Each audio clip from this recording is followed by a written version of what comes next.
जी, हमारा special segment है deep dive और हमारे हेड ऑफ रिसर्च अभिषेक गायशुंदे जो है ये करने वाले हैं इस पे जो है डेब्यू। और इम्पोर्टेंटली हम बता देते हैं कि हम जो है सिर्फ खबर नहीं लेते, कंपनी के बारे में बात करते हैं, सेक्टर के बारे में बात करते हैं और उसकी पूरी तरह की जो स्कैनिंग है उस पर हम फोकस करते हैं।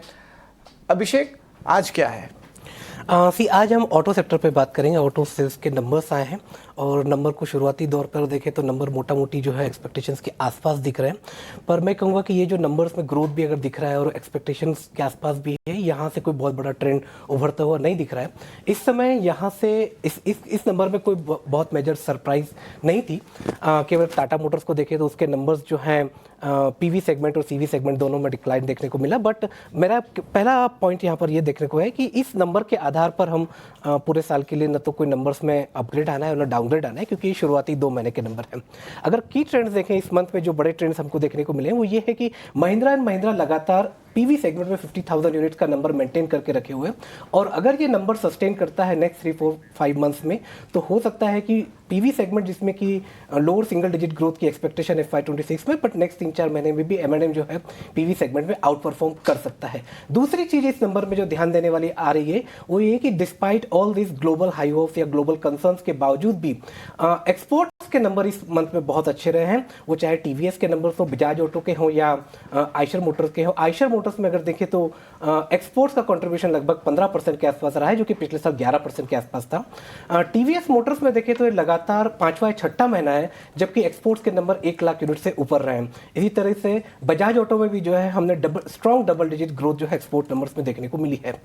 टू व्हीलर सेगमेंट की अगर बात करें तो टू व्हीलर सेगमेंट और ट्रैक्टर प्लेयर्स का परफॉर्मेंस जो है इस मंथ में काफ़ी अच्छा रहा है, जो कि मॉनसून से पहले जो एक इन्वेंट्री बिल्डअप होती है उसका इनको जो है फ़ायदा देखने को मिला है। दूसरा, मैरिज सीजन इस मंथ में अच्छे थे। करीब करीब 15 जो है विवाह मुहूर्त थे जिन्होंने कि टू व्हीलर सेगमेंट की बिक्री को समर्थन किया है। पैसेंजर कार सेगमेंट में एक मॉडरेशन रहा है और ट्रैक्टर सेगमेंट, जैसा कि मैंने कहा कि मॉनसून से पहले की जो एक इन्वेंट्री बिल्डअप होती है वो इस पर्टिकुलर मंथ में देखने को मिला है। अभिषेक, इनफैक्ट अमूमन जहां ऑटो बिक्री के आंकड़े आते हैं तो ऑटो बिक्री, टोटल सेल्स, ये डेटा पॉइंट्स तो देते ही हैं, लेकिन ये ऑब्जर्वेशन मेरा भी था और इस पर अब आपकी भी मोहर लग रही है कि एक्सपोर्ट सेल्स इस वक्त काफी अच्छी नजर आ रही है। और tractor, of course inventory built up, लेकिन ट्रैक्टर सेल्स अच्छी है। यहाँ से आने वाले 3 महीनों के लिए भी ये पॉजिटिव स्टांस जो है वो बरकरार रहेगा एंड उसके साथ साथ ऑटो एंसिलरी पर भी फोकस होना चाहिए, राइट? जी हाँ, अगर हम ट्रैक्टर सेगमेंट की बात करें तो मॉनसून से पहले जो एक इन्वेंट्री बिल्डअप होता है, Q1 जो होता है वो यूजुअली जो है एक स्ट्रॉन्ग क्वार्टर होता है ट्रैक्टर सेगमेंट के लिए।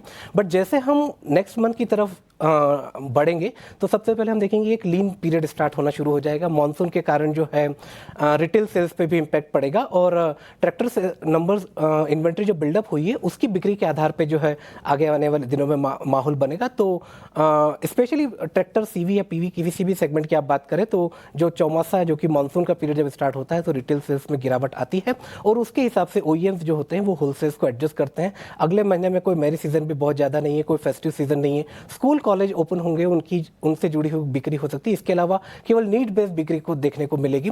दैट्स व्हाई मैं कह रहा हूँ कि इस मंथ के नंबर के आधार पे कोई बहुत बड़ा परिवर्तन ओवरऑल एक्सपेक्टेशंस में नहीं होगा। जो सिंगल डिजिट ग्रोथ की बात इस साल की जा रही है वो तकरीबन वैसी की वैसी ही रहेगी।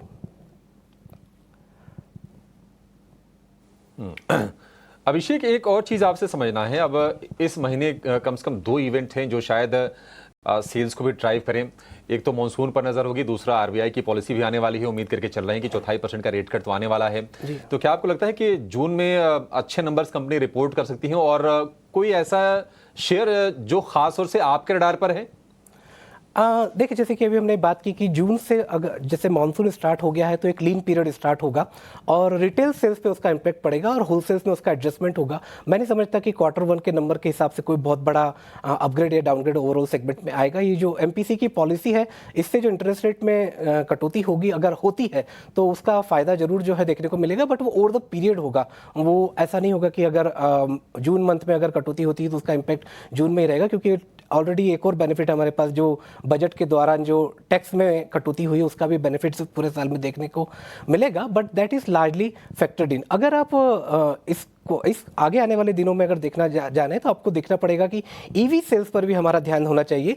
अगर इस मंथ के भी अगर आप नंबर देखें तो EV specially two wheeler segment में, ईवी सेगमेंट में एक बड़ा बदलाव सा देखने को मिला है। जो लीगेसी प्लेयर्स जो हैं उनका दबदबा बढ़ता जा रहा है और जो प्योर प्ले ईवी प्लेयर्स हैं उनका परफॉर्मेंस जो है वीक होता जा रहा है। अगर आप मार्केट शेयर की बात करें तो ओला के मार्केट शेयर में लगातार जो है गिरावट देखने को दिख रही है। वहीं पर बजाज ऑटो, टीवीएस और हीरो के मार्केट शेयर में जो है ईवी सेगमेंट पे ग्रोथ देखने को मिल रही है। इसके अलावा दूसरी चीज जो है अगले 2-3 महीने में यहाँ पे ईवी सेगमेंट पे इंपैक्ट करेगी, वो सप्लाई चेन से रिलेटेड होगी। जो रेयर अर्थ मैग्नेट पार्ट जो है जो हम चाइना से इंपोर्ट करते हैं वहाँ पे सम काइंड ऑफ रिस्ट्रिक्शन हमें देखने को मिल रहे हैं। उसके लिहाज से अगर सप्लाई चेन में कंसर्न जो इस समय है वो अगर आगे दिनों में बढ़ते हैं तो जुलाई के प्रोडक्शन पर उसका इंपैक्ट बिल्कुल देखने को मिलेगा। ऐसी बजाज ऑटो ने इस तरह की वार्निंग भी जारी की है। और अगर ऐसा होता है तो प्योर प्ले ईवी प्लेयर्स जो है जैसे ओला है उनके परफॉर्मेंस पे उसका इंपैक्ट ज़्यादा देखने को मिलेगा, बिकॉज जो अदर प्लेयर्स हैं, लीगेसी प्लेयर्स हैं, उनके पास आईसी का अच्छा खासा पोर्टफोलियो होगा। इसके अलावा जो आपका दूसरा सवाल है वो स्टॉक्स पर ध्यान रखने का है, तो मैं बात करूंगा कि आयशर मोटर एक स्टॉक है जिस पर हमें लगातार यहाँ पर ध्यान रखना चाहिए। दूसरा महिंद्रा एंड महिंद्रा। आयशर मोटर इसलिए हमें ध्यान रखना चाहिए कि अगर हम देखें तो इस पिछले 2 महीना में जो कंपनी का नंबर है स्पेशली रॉयल एनफील्ड का, वो 85,000 यूनिट से ज़्यादा का है। अगर ये नंबर बरकरार रहता है तो हम उम्मीद कर सकते हैं कि Q1 में कंपनी जो है 2,50,000 यूनिट से ज़्यादा का नंबर रिपोर्ट कर सकती है और ये लगातार तीसरा क्वार्टर होगा अगर ऐसा होता है जब रॉयल एनफील्ड का जो सेल्स का नंबर है वो 2,50,000 से ज़्यादा का होता हुआ दिखेगा। अगर मैं आपको जानकारी के लिए बता दूं तो Q1 FY24 से लेके करीब करीब 6 क्वार्टर तक कंपनी का एवरेज सेल्स 2,27,000 यूनिट के आसपास था। पिछले 2 क्वार्टर में वो 2,50,000 से बढ़ रहा है और अगर ये नंबर इस क्वार्टर में भी बढ़ता है तो डिस्पाइट बीइंग हायर वैल्यूएशन ये एक आउट परफॉर्मर होने के नाते जो है इन्वेस्टर्स के रडार पर रहेगा। दूसरी अगर हम बात करें तो महिंद्रा एंड महिंद्रा की बात करें तो महिंद्रा एंड महिंद्रा का जो पीवी सेगमेंट है वहां पे 50,000 यूनिट्स का नंबर जो है मेंटेन देखने को मिल रहा है और ये अगर मेंटेन रहता है आगे वाले दिनों में तो कंपनी जो है लगातार पीवी सेगमेंट में आउट परफॉर्मर होती हुई दिखेगी। ट्रैक्टर सेगमेंट में कंपनी जो है परफॉर्म अच्छा कर रही है और मार्केट लीडर है। इसके अलावा ट्रैक्टर सेगमेंट पर जो कंपनी ने गाइडेंस दिया है वो हाई सिंगल डिजिट ग्रोथ का गाइडेंस दिया है। अच्छे मानसून के चलते और अच्छी गवर्नमेंट पॉलिसीज के चलते अगर ट्रैक्टर सेगमेंट यहाँ से फिर से रफ्तार पकड़ता है, मैं यहाँ याद दिला दूं कि पिछले 2 सालों में ट्रैक्टर वॉल्यूम बहुत अच्छा रहा है। डिस्पाइट हाई बेस अगर ट्रैक्टर सेगमेंट यहाँ से बहुत अच्छा इस साल भी करता है और वो आगे आने वाले दिनों में रिटेल सेल्स पर हमें शायद देखने को भी मिलेगा, तो महिंद्रा एंड महिंद्रा के स्टॉक होगा जो पीवी सेगमेंट में आउट परफॉर्म कर सकता है। और जैसे कि मैंने ईवी सेल्स की बात की तो मैं यहाँ पर अगेन कहूंगा कि टू व्हीलर सेगमेंट में इन्वेस्टर्स का कॉन्फिडेंस लीगेसी प्लेयर्स की तरफ बढ़ता हुआ दिख सकता है अगर जो न्यू एज प्लेयर्स हैं जैसे ओला उनके मार्केट शेयर में अगर यहाँ से जो है इंप्रूवमेंट देखने को नहीं मिलता है। So not just research, deep dive research, that's Abhishek Gav Shinde, हमारी रिसर्च हेड ऑटो सेक्टर की चाल और ऑटो बिक्री के डेटा पॉइंट्स पर सारी की सारी एनालिसिस बताते हुए और आउटलुक की अगर बात करें। शुक्रिया अभिषेक, एक पूरी रिसर्च हमारे सामने रखने के लिए। सो क्लियरली उनका ये कहना है कि इस वक्त जो ऑटो बिक्री के डेटा नज़र आ रहे हैं on the face of it काफ़ी अच्छे हैं, लेकिन इन ऑटो सेल्स के डेटा फ्रंट पर ही आने वाले 2 से 3 महीनों की चाल को डिसाइड नहीं करना चाहिए। ईवी स्पेस पर नज़र रखिएगा, टू व्हीलर सेगमेंट में जो मेजर प्लेयर्स हैं उन पर नज़र रखिएगा और साथ साथ कंजम्पशन जो है, रिटेल कंजम्पशन लगातार बढ़ोतरी है, तो उसी के चलते फोकस होना चाहिए ऑटो एंसिलरी चाल पर। ये हमारी deep dive research. Moving ahead, life insurance प्लेज में SBI लाइफ, HDFC लाइफ जैसे काउंटर्स हैं जहां पर इस वक्त हम देख रहे हैं एक मूव नज़र ज़रूर आ रहा है। सचिन, SBI लाइफ के चार्ट्स पर एक टेक आपसे जानना चाहूँगी, क्या तेज़ी पर एग्जिस्टिंग पोजीशन है जिनकी उन्हें कोई डिसीजन लेना है या फिर पोजीशंस को इंटैक्ट ही रखी जाए? मुझे लगता है पोजीशंस को थोड़ा सा इंटैक्ट रखना चाहिए। ऑन दी हायर साइड में 1850, 1870, 1850, 1870 ये टारगेट्स लग रहे हैं जो कि हमें कमिंग डेज में देखने को मिल सकते हैं।